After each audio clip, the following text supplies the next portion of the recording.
दोस्तों, कुवैत के अंदर 2 नए कानून का ऐलान कर दिया गया है, जिसके बारे में आपको जानना बेहद ज़रूरी है। नहीं तो अगर आप इस तरह की गलती अब कुवैत के अंदर करते हैं, तो आपको मौत तक की सज़ा का सामना करना पड़ सकता है, या भारी जुर्माना या उम्र कैद की सज़ा भी आपको हो सकती है। तो चलिए आपको बताते हैं क्या नया ऐलान किया गया है। 2 तरह के कानून यहाँ पर बनाए गए हैं। सबसे पहले यहाँ पर कुवैत हुकूमत की तरफ से अपडेट जारी करके बताया गया है कि कुवैत के अंदर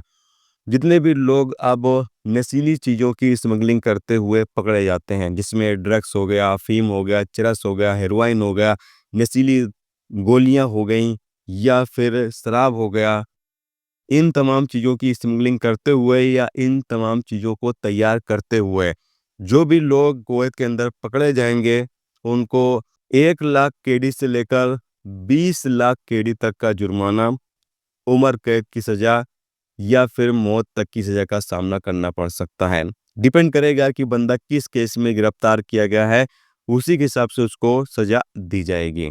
जितने भी लोग कुवैत के अंदर प्रवासी हैं, वो लोग अब इन चीज़ों का ख़्याल ज़रूर रखें कि अब जितने भी प्रवासी कुवैत के अंदर रहते हैं, उन लोगों को इस बात का ख़्याल ज़रूर रखना है कि अब आपको इस तरीके के काम बिल्कुल भी नहीं करने हैं, नहीं तो आपको भारी जुर्माना और मौत तक की सज़ा का सामना करना पड़ सकता है। जबकि यहाँ पर अपडेट में आगे ये बताया गया है कि अगर कोई शख्स अपनी पोस्ट का इस्तेमाल करके इन चीज़ों को प्रमोट करता है, यानी इन चीज़ों का सपोर्ट करता है, वो खुद नहीं कर रहा लेकिन सपोर्ट कर रहा है,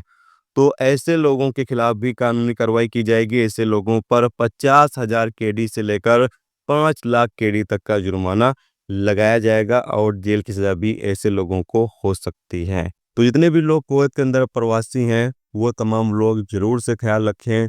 कि अब आप लोगों को ऐसा काम बिल्कुल भी नहीं करना है, नहीं तो फिर आपको बड़ी दिक्कत का सामना कुवैत के अंदर करना पड़ सकता है। इसके अलावा अगली अपडेट ये है कि कुवैत की बलदिया की टीम ने अल मुबारकिया मार्केट में एक साइन बोर्ड लगाया है, जैसा कि आप सामने स्क्रीन पर देख सकते हैं, जिसमें लिखा ये गया है कि इस मार्केट में धूम्रपान करने पर पाबंदी लगा दी गई है, यानी कि सिगरेट, गुटखा वगैरह यहाँ पर खाने पर पाबंदी लगाई गई है। साथ में पालतू जानवर भी यहाँ पर नहीं लाए जा सकते हैं, इसके ऊपर भी पाबंदी लगाई गई है, और साथ में बाइक वगैरह भी यहाँ पर नहीं लाई जा सकती, इसके ऊपर भी पाबंदी लगा दी गई है, जैसा कि आप सामने स्क्रीन पर देख सकते हैं। जितने भी लोग कुवैत के अंदर रहते हैं, अगर आप अल मुबारकिया मार्केट जाते हैं, जो कि काफ़ी ज़्यादा पुरानी मार्केट है और काफ़ी फेमस मार्केट है ये, यहाँ पर लोग शॉपिंग वगैरह करने के लिए जाते हैं। तो अगर आप लोग भी जाते हैं तो इन चीज़ों का ख्याल ज़रूर रखें, नहीं तो अगर आप पकड़े जाते हैं तो इस पर आपको जुर्माना वगैरह हो सकता है, अगर रूल्स की पाबंदी आप नहीं करते हैं तो।